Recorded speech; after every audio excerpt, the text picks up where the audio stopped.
تو ایسا محسوس ہوتا ہے کہ تحفے میں رکھ کر دشمنوں کے یہ علاقہ حوالے کر دیا جائے گا۔ اب یہ بات ہے کہ جو ہے آپ اگر دہشت گردی سمجھتے ہیں تو پھر اسلام کی تعلیمات کو یقیناً آپ جو ہے پھر قرآن سے، اسلام سے آپ چھٹکارا حاصل کر رہے ہیں۔ اور دوسری بات یہ ہے کہ یہ حاصل کرنے کے لیے ہم نے جو ذہن جو بنایا ہے اور ذہن جو بنانا جو چاہتے ہیں ترقی کے لیے، وہ یہ ہے کہ ہم نے اپنے آپ کو مظلوم سمجھنا چھوڑ دیا، دوسرے کو ظالم سمجھنا چھوڑ دیا۔ یہ ایک اہم ترین نقطہ ہے کہ جو ذہن میں بات بٹھائی گئی، جو تسلیم کروا لی گئی، وہ یہ ہے کہ ہم اپنے آپ کو مظلوم سمجھنا چھوڑ دیں، دوسروں کو ظالم سمجھنا چھوڑیں، سب کو ہم اپنے برابر سمجھیں، تب کہیں جا کر ہم جو ہے ترقی کر سکتے ہیں، آگے بڑھ سکتے ہیں۔ اور ترقی کے عنوان پر انہوں نے مثال دی UAE کی، دبئی وغیرہ کی، کہ وہاں پر کیا ہوتا ہے۔ UAE اگر چاند پر چلے گا، مریخ پر چلے جا رہا ہے، تو کیا یہ ترقی ہے؟ کہ ترقی کرنے سے سعودی عرب کو کس نے روکا ہے؟ قرآن کیا کہتا ہے؟ سب سے پہلے اولین وہی جو نازل کی گئی اللہ کے رسول صلی اللہ علیہ وسلم پر، اقرأ باسم ربک الذی خلق، پڑھ اپنے رب کے نام سے۔ اور اللہ کے رسول صلی اللہ علیہ وسلم نے حکم دیا تم علم حاصل کرو، خواہ تم کو اس کے لیے چین بھی جانا کیوں نہ پڑے۔ تو کیا چین میں اس وقت کیا فقہ کا علم ملتا تھا؟ کہ حدیث کا علم ملتا تھا؟ کہ قرآن کا علم ملتا تھا؟ ظاہر دنیا کا علم ملتا تھا۔ یعنی اللہ یہ حکم دیتا ہے کہ تم اپنے پاس ایک کھڑی فوج تیار رکھو جو پلے گھوڑوں سے، مثال دی اللہ نے، تو ایسے انداز کو تم اختیار کرو کہ اپنے علم کے ذریعے دنیا پر تم اپنا تسلط برقرار رکھو، قائم رکھو، رعب و دبدبہ قائم رکھو۔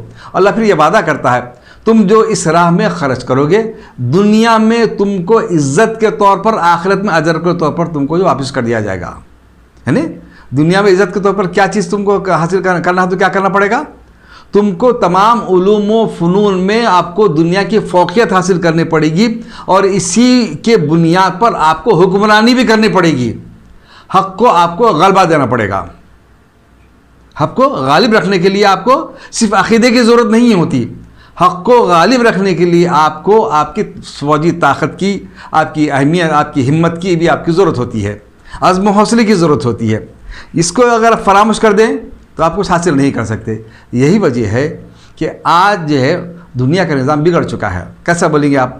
تو یہ ظالم اور مظلوم کی جو فلسفے کو جو نیا جو چھڑا گیا ہے کہ جو ہے ہم اپنے آپ کو مظلوم سمجھنا چھوڑ دیں، دوسروں کو ظالم سمجھنا چھوڑ دیں، تو میں ناظرین آپ سے سوال کرتا ہوں کہ آپ سوچیں، غور و فکر کریں کہ کیا عراق کو تباہ و برباد نہیں کیا گیا؟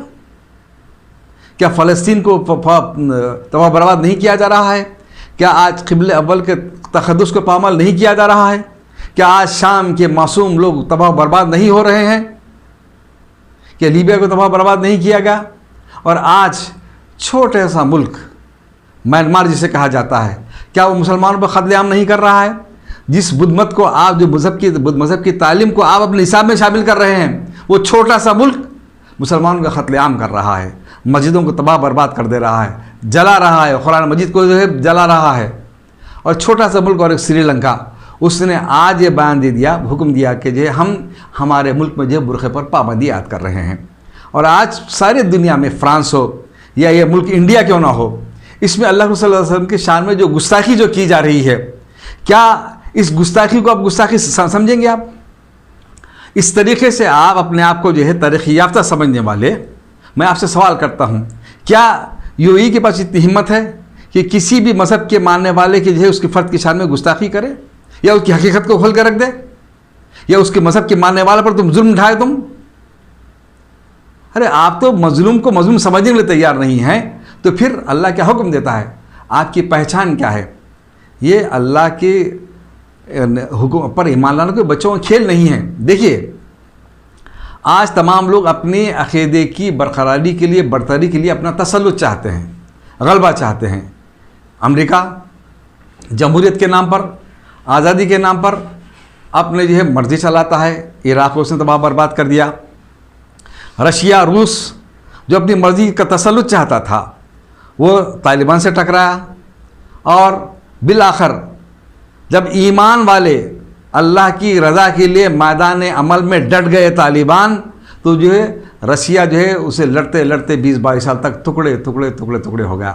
اس کے بعد پھر دنیا نے یہ دیکھا کہ ان کو مزید تباہ برباد کرنے کی ضرورت ہے، پھر امریکہ اٹھا اور اس کے ہمنوا دوسرے ممالک بھی اٹھے، لیکن دنیا نے یہ دیکھا کہ آج جو ہے امریکہ دم دبا کر بھاگ رہا ہے۔ تو یہ ناظرین میں آپ کو بات یاد دلاؤں کہ آپ کو جمعہ کے دن 17 رمضان مبارک ہے، یوم الفرقان، یوم التقى الجمعان۔ اللہ تعالیٰ ارشاد فرماتا ہے کہ حق و باطل کی پہلی معرکہ آ رہی، جو جنگ جو ہوئی تھی 313 صحابہ کرام کے سامنے 1000 کا لشکر جرار تھا، لیکن اللہ کی رضا کے لیے، دین کو غلبہ دینے کے لیے اللہ صلی اللہ علیہ وسلم جو میدان بدر میں مدینے سے آگے جب نکلے اور میدان بدر میں ٹھہر کے آپ نے جو مقابلہ جو کیا، تو دنیا نے یہ دیکھا کہ 313 کی یہ فوج 1000 کے لشکر جرار پر جو کامیابی حاصل کرتی ہے، اور اللہ پر ایمان رکھنے والوں کی مدد جب بھی تھی، آج بھی ہے، آج بھی جو ہے طالبان کامیاب ہو گئے۔ یہ آپ کو ہمارے لیے ایک مثال ہے، آپ کے لیے، ہمارے لیے، کہ کون کس کا غلبہ چاہتا ہے، کون انصاف چاہتا ہے۔ اگر اس نظریے کو ماننے والوں نے غلبہ حاصل کر لیا تو کیا ہوگا؟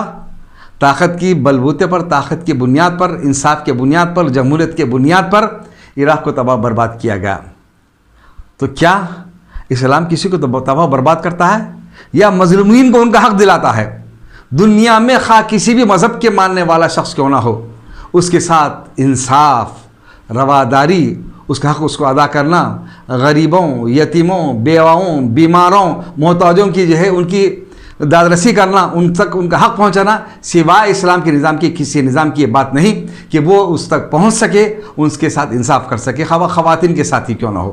تو اس کے لیے یہ بات لازم ہے ایمان کے ماننے والوں پر کہ اللہ کے قانون کو اللہ کے زمین پر آپ نافذ کریں، اس کے بجائے آپ شکار ہو گئے، آپ جو ہے ان برہمنوں کی لابی کے۔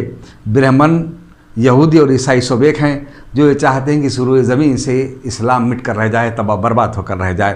اور آپ یہ دیکھ رہے ہیں کہ ایک جو ہے بابری مسجد کی شہادت کے بعد اس ملک میں جو ہے جو تنظیمیں جو ہیں ہندوتوا کی تنظیمیں، وہ ملک میں ہزاروں مساجد پر اپنا دعویٰ رکھتے ہیں، اور اسی طریقے سے اسی نہج پر وہ یہ کہتے ہیں کہ مکہ ڈو شروع مندر ہے۔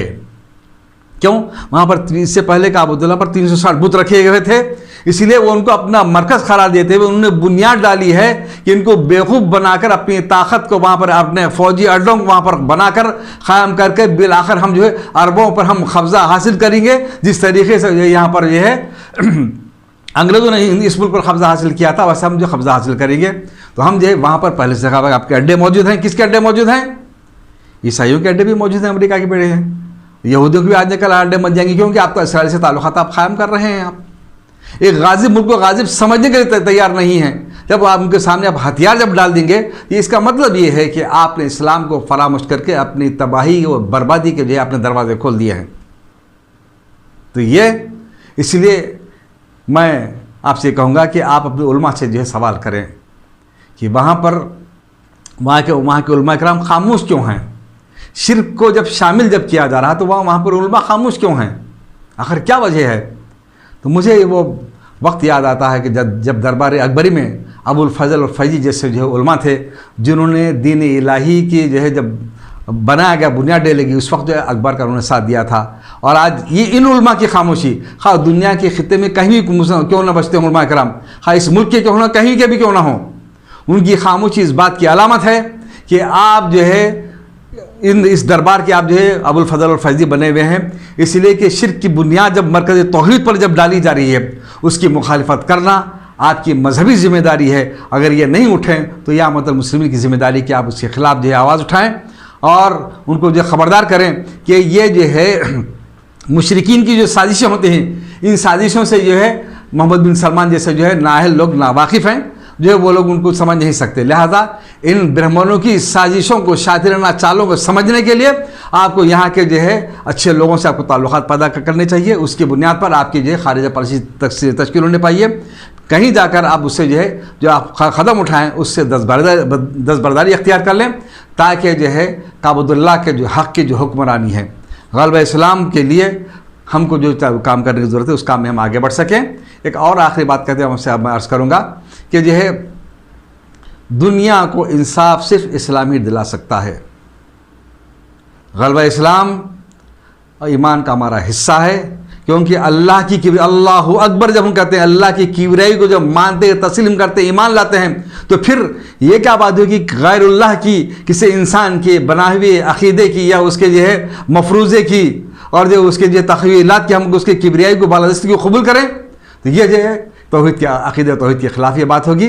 یہ اللہ کا حق صرف اسی بات کا حق صرف اللہ کی ذات کو ہے کہ اللہ کا قانون اللہ کی زمین پر نافذ رہے، تاکہ اس میں ہمارے ایمان کے امتحان جو ہو رہا ہے، اس پہ ہم کو جو ہے کامیاب ہونے کے لیے یہ ہماری کوشش کرنی چاہیے کہ ہم جو ہے ان نادانوں کو سمجھائیں کہ یہ جو کوشش ہے یہ جو ہے غلبہ کفر کے لیے ہے، لہٰذا غلبہ اسلام کے لیے، حق توحید کے غلبے کے لیے آپ کو ہم کو جیسے دستبرداری اختیار کرنا چاہیے۔ اللہ آپ کی ہمارے سب کی مدد کرے۔